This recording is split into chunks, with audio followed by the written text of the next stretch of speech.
Hello, everybody, and welcome to Entrepreneurs Get Visible Live. So I'm today joined by Penny Power, who I first came across at an event a couple of years ago when she was the keynote speaker.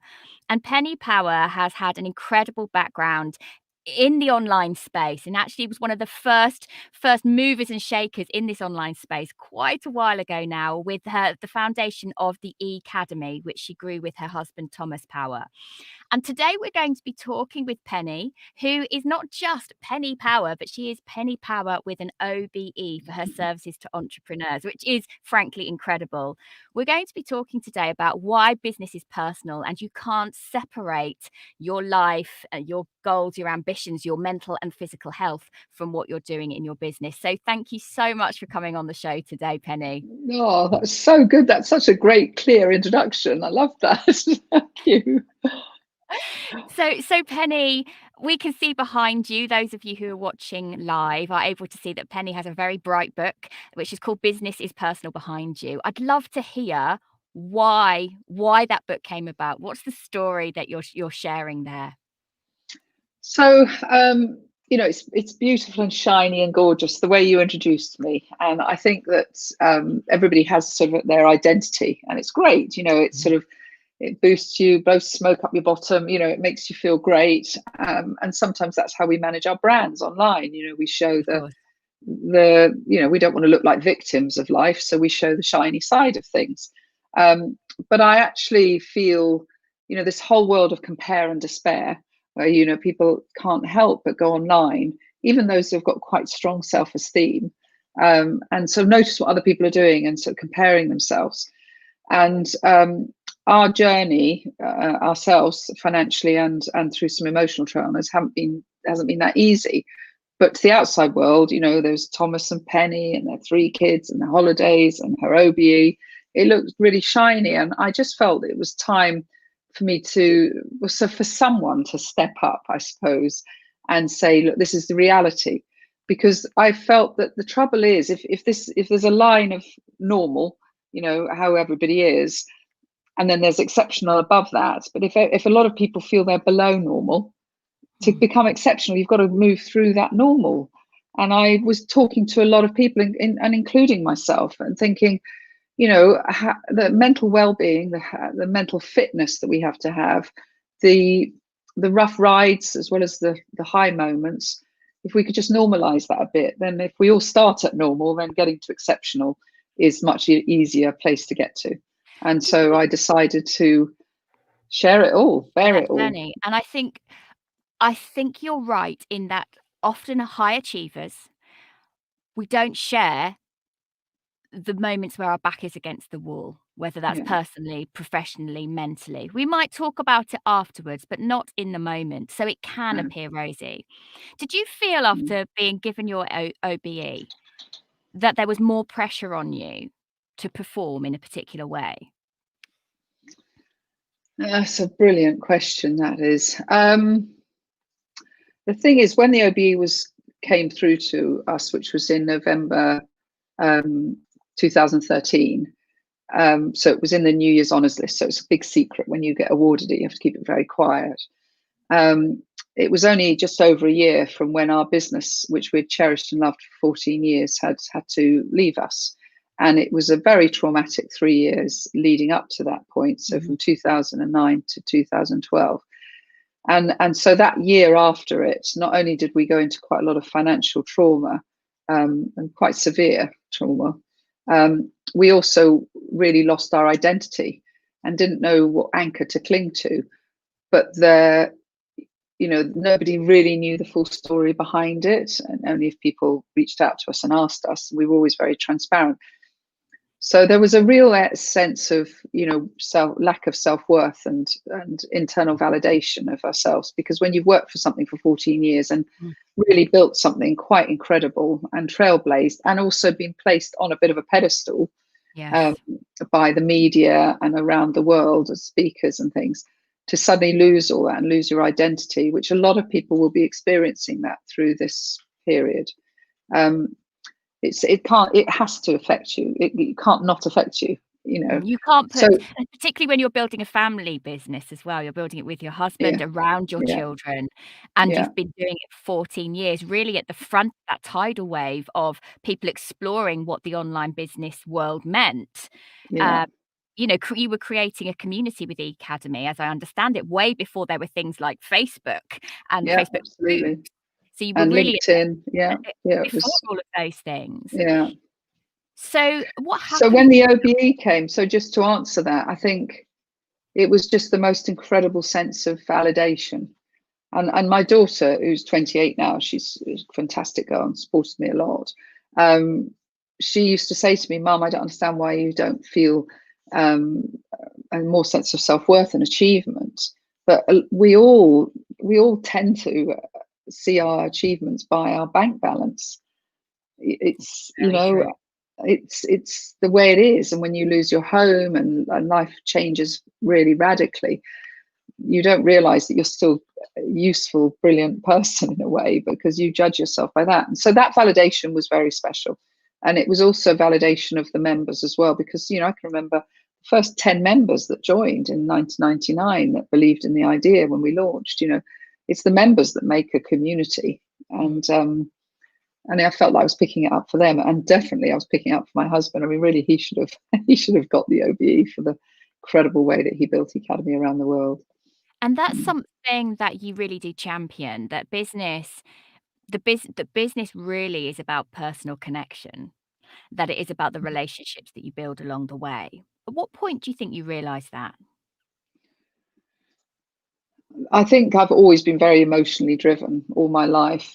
The depth of relationship with people has always been very important, and honesty and integrity and transparency. Those things in business have always been incredibly important to me from when I joined the IT sector when I was 19. Um, I think it was very interesting watching people build their brand within Academy, because we had this helicopter view and also a massive responsibility for the culture of the community. And so, when we introduced the idea of being able to blog, and we taught people what a web blog was, we're talking about, Crazy. nobody else was doing blogging really, and we introduced a blog onto our community. It was very interesting watching people.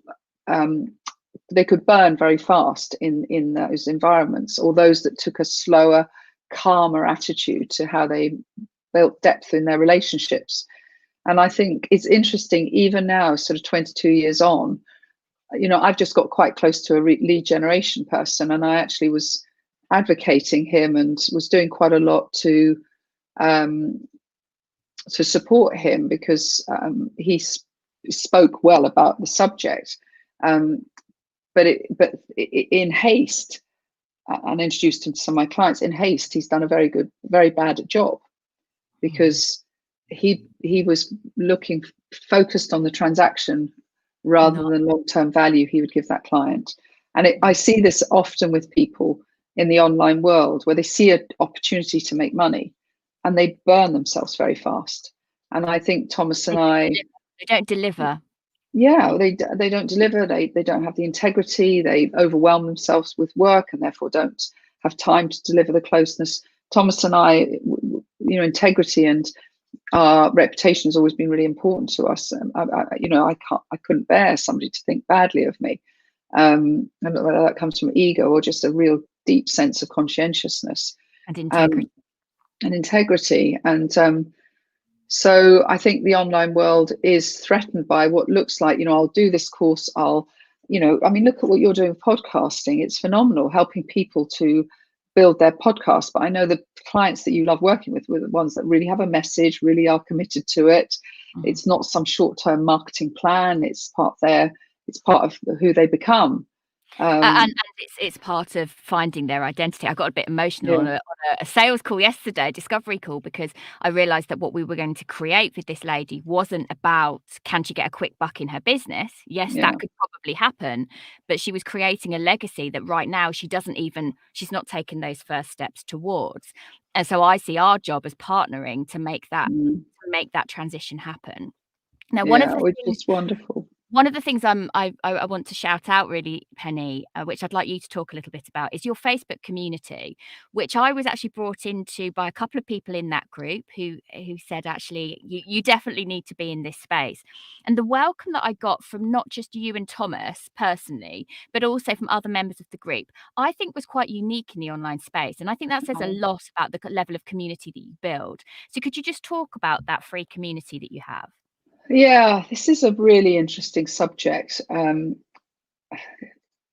and I aren't academics. We've done community for 22 years and we've experienced the highs and lows of it. And so there aren't many things that I feel that I could be an authority on, but this is one thing that I feel I can be. And there is this big push for free. And, when I look at, so if you look at what goes round comes around, the cycle of life. Thomas and I, in the cycle of 22 years of running community. So we've seen the cycles. Mm-hmm. And the Academy was born 22 years ago with really deep sets of values around friendship and around the long-term attitude towards getting to know people. And even 22 years on, it is amazing how many. I got an email last night from an 85-year-old, which made us as a family cry about how he joined Academy, the impact it had on him in his 60s. He's now 85. He's actually terminally ill, and he wanted to make sure that he thanked us before he passed on. It was that has meaning, doesn't it? It's a really beautiful thing. So we built the foundations of something that hopefully those that were in it have carried on those values into Facebook and LinkedIn, because the habits formed in the early days where we really believed that we were creating, you had MySpace, you had Friends Reunited. Why don't we create a beautiful community for business people to be friends? It's our legacy in the world. And that's why it was so painful when the Academy came to an end. But the reason Academy came to an end is we believed, and I still believe to this day, is that when you make a financial commitment to something, you are committed to it. You're not just there to take from it. You are committed to the experience. But the free world won. It's what destroyed Academy. People saying, Facebook and LinkedIn saying, you can use these machines for free, and you've got 3 billion people or whatever using it actively on Facebook. And I commend them. I use them. I think they're phenomenal. I use Facebook to run a private group and the group you talk about, and I use LinkedIn a lot to reach out to new experts. So I'm not bitter about anything here. What I feel is the great sadness in it is that we have become lonelier and lonelier in this world. So I do a business health check on my website. It's called the Personal Business Health Check. 42 yes, no questions. And I've been doing it since February. And so, I don't push it a lot, but about over 900 people have taken it. And I do a webinar on a Wednesday once a month to people that have taken it to dig deeper into it. Consistently, whether it was COVID or not, about between 60 and 65% of people say they are lonely in business. Now, in a very highly connected world, to be lonely in business seems really weird. It seems amazing, doesn't it? But people aren't connecting deeply with one another, and people aren't getting and experiencing the true values of a friendship, somebody truly having your back, where you can be honest with each other and you can feel welcomed. Now, ultimately, everybody wants to feel they matter. Everybody does. Belonging is such an important thing. It really is. It's. Do you know Maslow's hierarchy of needs? Yeah, you must have come across that. So yeah, belonging absolutely. is number 3. Once you've got that food and water and you've got shelter, belonging becomes the next important thing. And absolutely, you're right. It's all about social media, but we're disconnected. We're disconnected. And what's interesting about the hierarchy, and I'm a real advocate of that, and I'm glad you brought that up, is that self-esteem and self-worth comes above it. You can't really get a sense of self-esteem and self-belief until you have that sense of belonging. But what has happened with this broadcast world of just getting known and getting loads of likes is people are almost bypassing that sense of belonging, going straight to self-esteem, and they're leaving a gap. And it's a big bloody gap to leave in your life. So what Thomas and I have always wanted to do is to validate people and say you matter. Your presence in this community matters. Now, whether people use that appropriately or not is what is interesting. And so we have this free community of over 3,000 people. And then we have launched earlier in the autumn, in October, we launched BIP 100, which stands for Business Personal 100. And we've decided, no, our values are about paying for something. It qualifies people in. It does. And it It means that qualifies people to commitment. it absolutely means people show up, they do the work for themselves because there is some money on the table. I've seen that myself. We can be in a million different Facebook groups, but we don't actually participate until we have some skin in the Yeah, game. Like I say yeah. to you, I thought your Facebook group was wonderful, but because I'm in other places, Yeah. you can't be everywhere at once. Could you Well, just tell us what you mentioned BIP 100, which is yeah, your new paid membership. yeah. Is the Facebook community going to continue, and what's the name of it, or is Well, that that's going? so the Facebook community is business is personal with Thomas and Penny, Mm, make friends with our friends. But the reality is, Thomas and I have a capacity, and we've got a brilliant business support lady that works with us, and I've got other freelance people that help us. But I want to have a relationship with people. That's me. That's me. That's if you did my psychometric profiling, I'm not in big is beautiful. And in fact, Academy, when we came up with the idea, we never realized it was going to become what it became. mm, That I got to know the first 1,000 members intimately. So did Thomas. It exploded. Okay.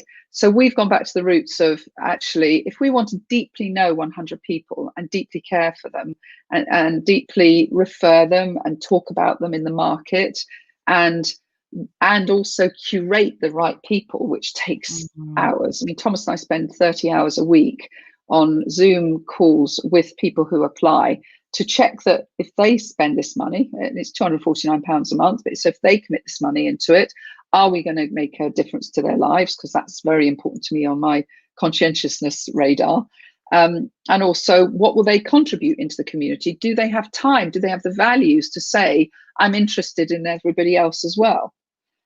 So what's happened with the free community is that we've just not had the capacity to go into that community and nurture it and and do what we want to do. So actually, it's not becoming a reflection of our values anymore. And mhm. I put a post up which is pinned to the top of that community saying we think we might have to close it. Now, what's really interesting is we've had about 150 people say, please don't close it, please don't get rid of it. This really makes a difference to me. And now we're thinking, well, we're just going to chop it right back then to those 150 people Mm. because the other people are lurking, they're not contributing. And some of them, sadly, this year have become very political, very shouty about the world. I want people to step into a positive place, not Mm. somewhere where we debate and argue over Brexit or debate and argue over the COVID crisis. This is about supporting and loving one another. So there must be other groups they can do that in. And Yeah, so we've absolutely. lost control of the culture. And we can't do that. I can't have my name against something where the culture has. But I know with the Academy, once you get big, to maintain a culture is so hard. And I started to experience the repeating pattern, which is the form of insanity of what happened with the Academy. With the Academy, when we started having to take down people's content or block them, we got trolls. And And that's I've not what got you're here for. That's no, not I've got you said two to me people that are you said trolling me again and angry with me. And right I'm now. thinking, yeah, and I think, well, what have I, why are you doing this? Please allow me my values. Be an asshole somewhere else.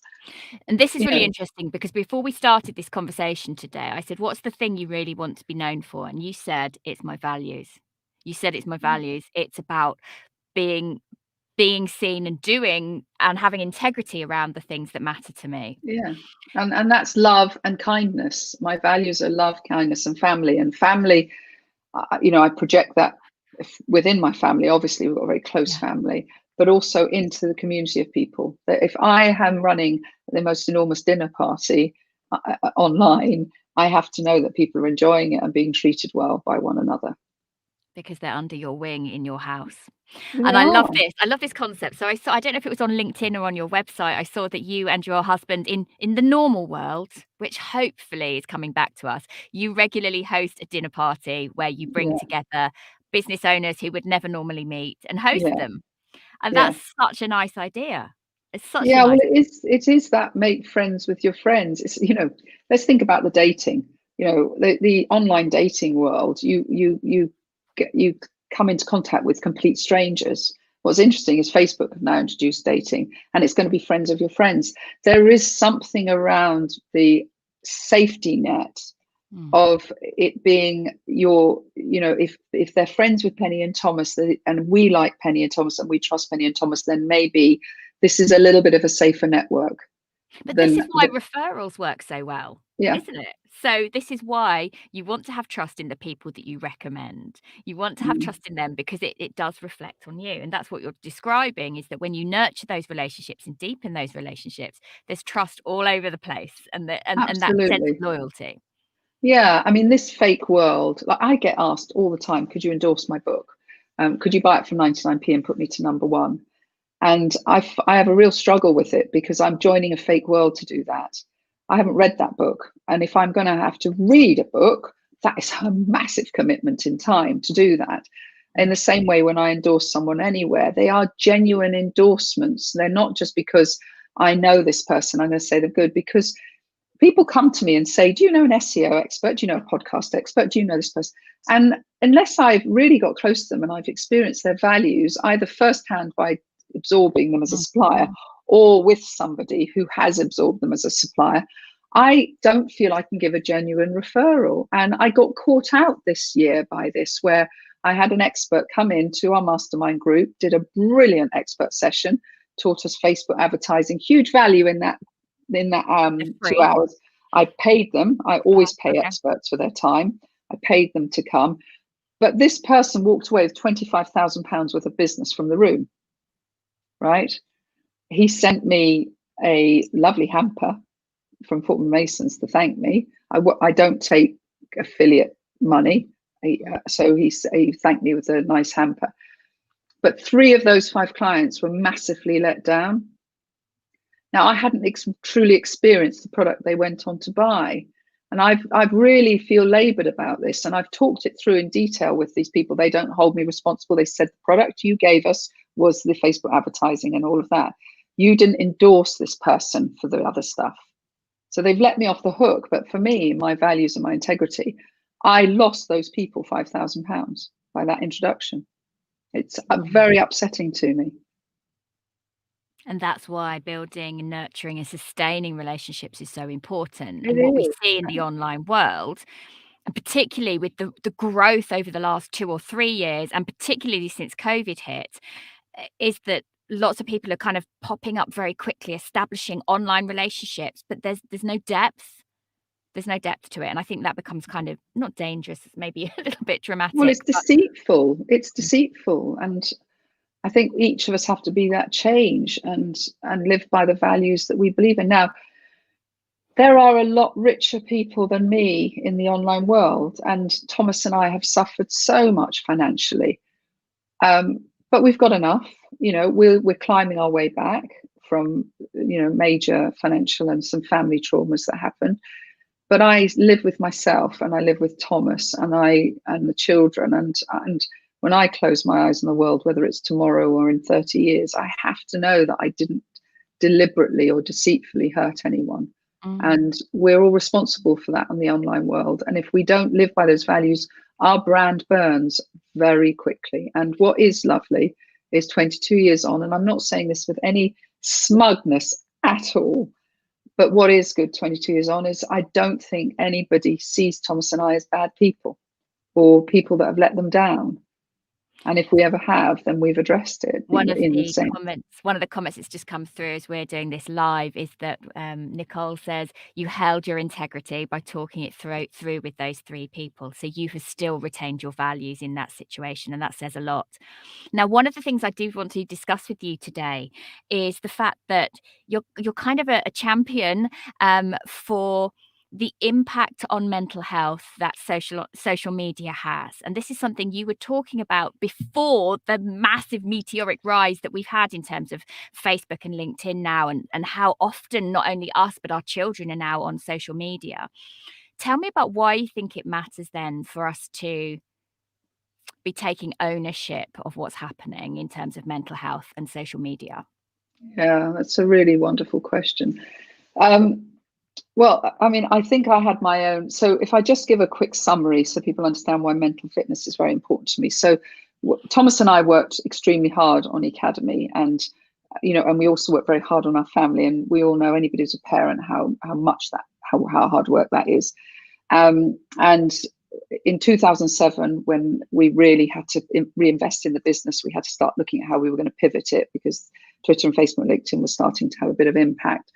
We sold our house and went into a rental property.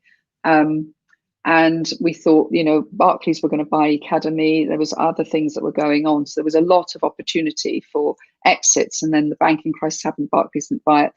There were a lot of journeys. And in chapter 2 of my book, not in a victim way, but I do share being broken. I call it chapter 2, being broken, because A, I want people to understand I relate to stuff, but B, it was how did I handle that? Because we all are going to have broken moments. And I wanted to share that and what I learned through it. But we also went on to having some family traumas. I'm very close to my sisters, my brother, my parents. My mum got dementia. We all know, it's very much in news headlines now. When you live with a mother with dementia, it's a very slow, sad death. And I was 3 miles away from my parents. A lot was on me. My sister had her daughter. I was 20 when her daughter was born. Her first baby I loved. She got married and then died very suddenly of cancer within 8 weeks of diagnosis. Then my brother got pancreatic cancer and died within 6 weeks. And then Hannah, our daughter, when she was 24 and was doing really well up in London and living an independent life, went skiing. And I got a 5:30 call in the morning from the hospital saying she'd been brought in by ambulance and police, and she'd been abducted by 3 men off a road and raped.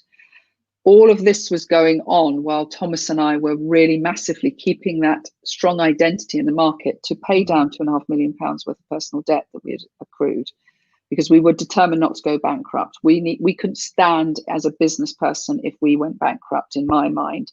I wanted to know that we'd paid it down. So we were working excessively hard on lots of different things. So my intentions in the world is to love people through pain. And so I was giving a lot out. I was expecting a lot of myself, and a lot of women and men do this. And I wore a badge of honor, which is, gosh, look, I'm really okay. I'm surviving this. I'm okay. I mean, you remember, you saw me 2 years ago. I'd only had a gallbladder operation 4 days previously, when I had committed to a speaking thing and thought I've got to show up to that because people are expecting me there. So I've always put myself under a lot of pressure, but ultimately something's going to go. And I had a big shock in November 2017, where I was delivering a keynote to about 40 people, and for some reason the faces in the room started to morph into trolls from my past. Another unresolved pain that I had just tried to cope with. And being trolled when not many other people were being trolled, it wasn't even a term. They weren't even called trolled at the time. It's hideous. It's absolutely hideous. It was very personal. It was very destructive. It was absolutely horrendous what these people did. And this was happening. So I had what then was diagnosed as a PTSD experience. And I went to a psychologist. And in that, I discovered how badly I was treating myself. And I really discovered the difference between mental health and mental fitness. So mental health is like physical health. Are you healthy? So I could say, yeah, I'm physically healthy. I could run down the drive. I eat well. My back's okay. I'm physically healthy, but am I physically fit? Could I do all the things I want to do? We moved house 2 weeks ago. It took me a week for my back to recover. I wasn't physically fit enough for stuff. It's the same with mental fitness and mental health. I am mentally healthy. I'm not depressed. I'm not, I've not got any diagnosis of a mental health problem. But am I always mentally fit enough for this world? And that's the thing I discovered. Because these traumas hadn't made me necessarily mentally unhealthy, I wasn't treating myself with enough respect to be mentally fit enough. And what that meant was my resilience was lower. I was triggered easier. My boundaries were gone. I didn't know how to protect myself anymore. I felt overwhelmed very quickly because I took on too much. So I wasn't applying any mental fitness routines to my life. And that's what I discovered. And that's a lot of what I write about in my book. I didn't have enough self-awareness around what my true character and personality were, and where were the areas that I needed to respect myself better.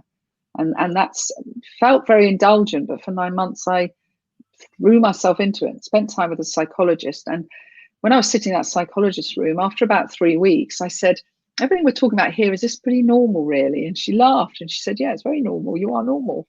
And I said, well, I want 5 million small business owners in the To room know with me. this stuff. Yes, you And I need, thought, and people how need to know. they do. So then I wrote my book, and that's because business is very personal. And I And had an it's on investor Audible said, as well, isn't it? It's on Audible because it's I on know I'm, Audible. It's just been put yeah, on Spotify, I which saw is that I'm this a rock morning. star. I'm a rock star on Spotify. Amazing. Yeah. So what I love about that, Penny, is that you're sharing that you can have, to the outside world, shiny exteriors. You can have clearly a very strong marriage. Doesn't mean a marriage is perfect every single day, but you can have a strong marriage. You've got children, they're adults now. You've had you've had, very public praise for what you're doing. But that doesn't mean that life things don't come at you and that they don't hurt you when they happen. And it's normal to have wobbles, and it's normal to have intense pressure and then have the after effects through trauma. And trauma can come in all sorts of shapes and sizes. But what you've taken from that is the decision actually that not only have you gone through something and experienced something, but you now realize that actually you can help more people with this. And that's what you've put Yeah. into your book. Yeah. So then my kind of one of my final questions to you then, Penny, is for someone who's listening to this, and many people listening to this podcast are earlier stage entrepreneurs. So maybe they have been in the entrepreneurship space for maybe Yeah. 1, 2, 3 years. They're coaches, they're speakers, they're using the social media to build a brand. From your decades of experience now in building your business, what do you most hope people realize about what they need to do to maintain stability? A brilliant question. Well, first of all, I think that people really need to understand what is driving them deeply, and Mhm. this is great coaching stuff, I know, but what really deeply drives you. And we pick up habits of that. So what drove me in my 20s is different to what drove me in my 30s and 40s when I was a mum and had all sorts of other responsibilities. What's driving me in my 50s is very different, which is why I've redesigned my life around, well, what should drive me now? What gives me my sense of happiness now? What's driving? What do I need now? So I do think you need to really think about what's driving you to begin with, because there is this conveyor belt that entrepreneurs get onto, which is almost they've not actually rationalized themselves why they are working as hard as they're working or what they're doing it for. I talked to a 31-year-old who read my book and asked to meet me, and he came to Farnham and we had a coffee.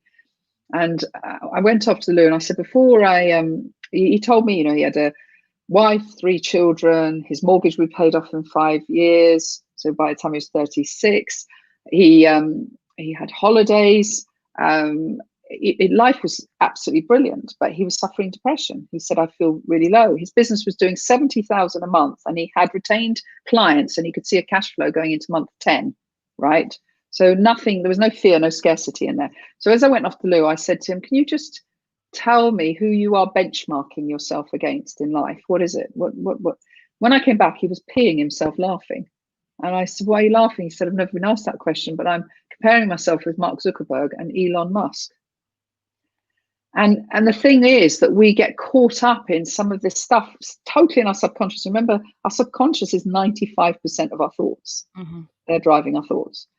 So we don't realize how much we're programmed around what we're seeing, what we're looking at, what we feel we need to do.